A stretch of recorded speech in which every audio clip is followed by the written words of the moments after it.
Vivemos hoje a era da fake news. E o que você tem a ver com isso? Confere aí a nossa entrevista com a professora Poliana Ferrari, na nossa nova série Sopro no Século XXI.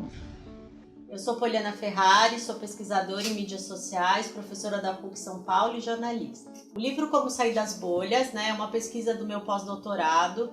Eu comecei em 2016, com a eleição do Trump ali acontecendo, Como jornalista eu vi que isso seria um perigo. Um lunático que conseguiu chegar à presidência usando a máquina de fake news, principalmente pelo Twitter. E aí eu comecei a pesquisar esse assunto. Comecei com o Globo, que está no livro. Eu fui falar com o Público, que é o maior jornal de Portugal. Também fui para Madrid, no El País. Quis ver como o maior jornal da Europa está se estruturando para combater essas fake news. E no meio dessa pesquisa, eu comecei a ver o surgimento das agências de checagem. E aí eu comecei a perceber que, na verdade, o problema da pós-verdade e das bolhas vai muito além até de jornalismo, A gente tem fake no entretenimento, agora a gente tem os deepfakes, os vídeos falsos, E você tem audiovisual, podcast que chega por corrente do WhatsApp falso. E aí todas essas coisas eu cheguei a uma conclusão que, na verdade, a gente tem que mudar o humano. Que sentido humano? O humano tem que voltar para ser ético, para ter um tempo de leitura, um tempo de assimilação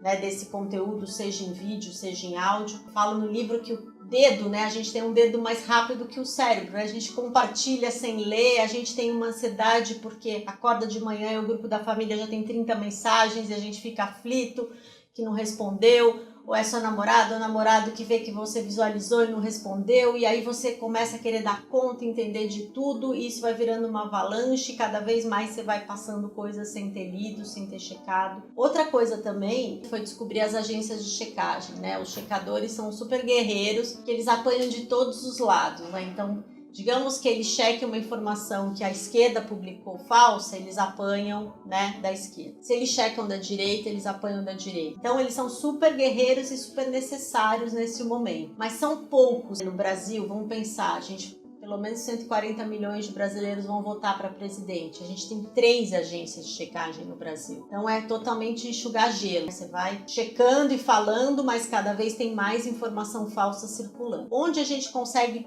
parar isso? No cidadão, na criança, no adolescente, no idoso, não compartilhando antes de checar. As pessoas não têm esse hábito. Recebi um arquivo, uma informação de uma base pública, de uma prefeitura, eu vou jogar para checar se esse dado é verdade, se o prefeito está falando a verdade. E a gente precisa criar esse hábito. A gente tem basicamente 3 formas aí, que a gente vê desse compartilhamento de notícias falsas. Informação falsa, Porque assim, vai além de notícia. Às vezes é uma informação com cara de informação científica, por exemplo, sei lá, batata doce emagrece. E aí, isso circula e você vai ver, na verdade, não é só batata doce, A pessoa tem que fazer regime, tem que malhar, tem que comer direito, não tomar refrigerante. Às vezes circulam essas correntes independente de notícia. As pessoas compartilham por não saber, Não saber que ela tá... para a terceira idade compartilha muito. Chegou no grupo da família, eu acredito. Não vai checar e ver se esse link já saiu em algum lugar. Então, por desinformação, muita gente compartilha porque não tem o hábito de checar. Aí você tem um outro grupo de pessoas que vivem de notícias falsas. Então, escritórios de gente produzindo material para difamar alguém, para destruir.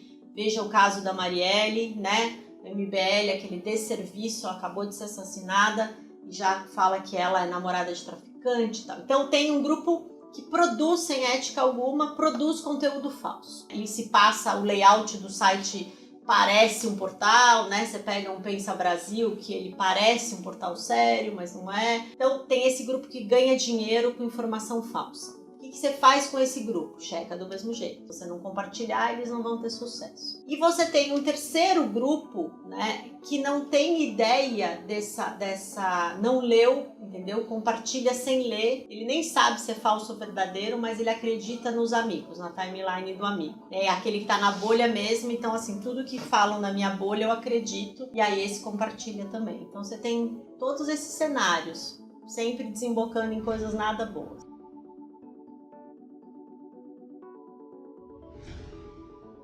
Eu acho assim, por que eu fui pelo viés da educação, Contra a desinformação e educação? Porque é um projeto para a vida inteira, Você tem que conscientizar as pessoas Ah, mas antes a gente não tinha essa obrigação de checar, antes das redes sociais a gente não tinha essa voz, né? Todo mundo não era mídia, então quando um veículo, um jornal, uma revista, uma TV, né, você podia escrever, ir lá ou acessar, né, judicialmente, processar aquele veículo e falar, eu tenho um direito de resposta, essa informação está errada. Né? Agora, como todo mundo tem voz, você não tem mais esse hábito de checar. Então, eu não acredito assim em regulamentação, acho que os governos têm que olhar para isso, tem que ter políticas no Facebook, no TSE, nos governos, mas sem o cuidado para não virar censura. Né? Por isso que eu acho que a educação de cada um, não compartilhar antes de checar, é o melhor caminho.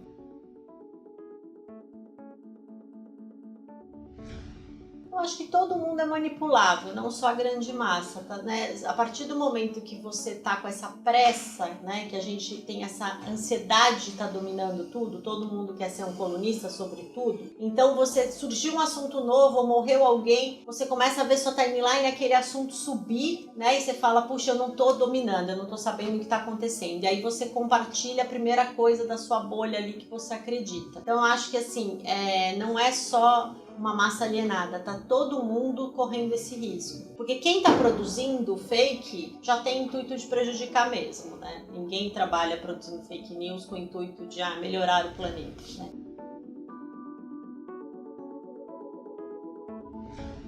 Adorei a pergunta. Eu acredito que é possível, assim, eu ouvi de algumas pessoas, né, nessas semanas de lançamento, falando, eu gosto da minha bolha, eu não vou sair da minha bolha. Pra que sair da bolha? Pra que ensinar a sair da bolha? E aí eu falei, bom, livre-arbítrio, né? Cada um escolhe, quer ficar na sua bolha, fica lá na sua bolha. Mas o mundo é bem mais legal fora da bolha. E quando eu falo fora da bolha, não é só na bolha nas redes sociais. É você sair da bolha na sua vida, né? Então, se você gosta de sertanejo, vá num samba de raiz. Se você só come tal comida, experimente outra. No sentido de ouvir e respeitar as diferenças. Olhando diferente, né? E sabendo conviver com o diferente, né? Educadamente, democraticamente, a gente fica melhor. E aí também fica melhor nas redes sociais, que são, né, um exemplo do que nós somos em todos os lugares, né? Eu falo que as redes estão lá, mas você que faz sua timeline, né? Não é a timeline que constrói você.